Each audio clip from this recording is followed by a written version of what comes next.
mantenernos con vida.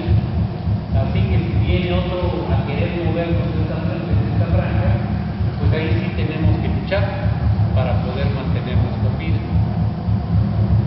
Y no voy a estar aficionando de mercurio, porque me voy a quemar las manos. Para lo mejor puedo usar como un punto de investigación, pero así decir, ay, añoro vivir en mercurio, pues que no. O añoro vivir en la famosa luna llamada Europa, que pues, está congelada a 100 grados bajo cero, y no, ahí hay agua, ¿no? Pues así como que yo añore estar viviendo ahí, la verdad no me pega mucho la gana. Es el lugar donde me toca vivir, seguir viviendo y que mis futuras generaciones puedan también vivir ahí. Y eso es lo que debo de defender.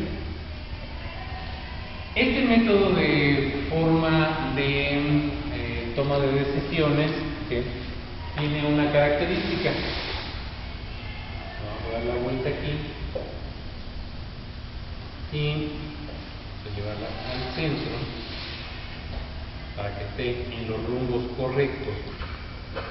Y es de la siguiente manera: el blanco es levantarse y verlo.